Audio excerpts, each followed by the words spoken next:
Today's reading is Exodus chapter 25.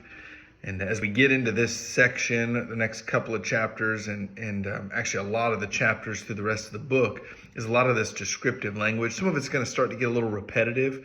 The narration of the story kind of slows down. The first few chapters was just narrative after narrative and events happening. And there's a lot of more descriptive language in the coming chapters. And the temptation is going to be to gloss over them, read through them, get through it, or skip it altogether. And I would challenge you not to do that. In chapter 25, we see the making of several holy artifacts, but maybe none more important than the Ark of the Covenant. And if you think of the Ark of the Covenant, immediately you think of Indiana Jones and the movies and all that you know about it probably was learned from cinema. But here in chapter 25 is where God commands the building of the Ark. And the Ark is just a box. It's about 4 feet by 2 feet, something like that.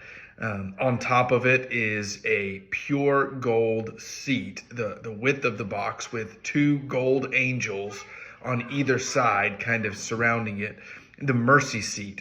And the idea here seems to be this mercy seat being a place where atonement is made.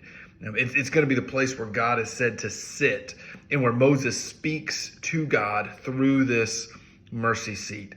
So thus far, God has spoken to Moses through a bush or on a mountain or almost face to face. But now a transition's coming where God speaks through his place on the mercy seat of the Ark of the Covenant.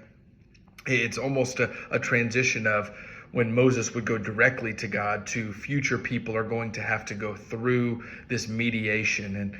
And ultimately, God's presence in the Ark of the Covenant is what leads to Israel's success, or on their rejection. When God leaves, it leads to their demise. And so a lot's going to come of this Ark of the Covenant and the presence of God. And so while it may be not a lot of application in this chapter, there's a lot of important, detailed history into what God is doing and how God is going to lead the people in the future.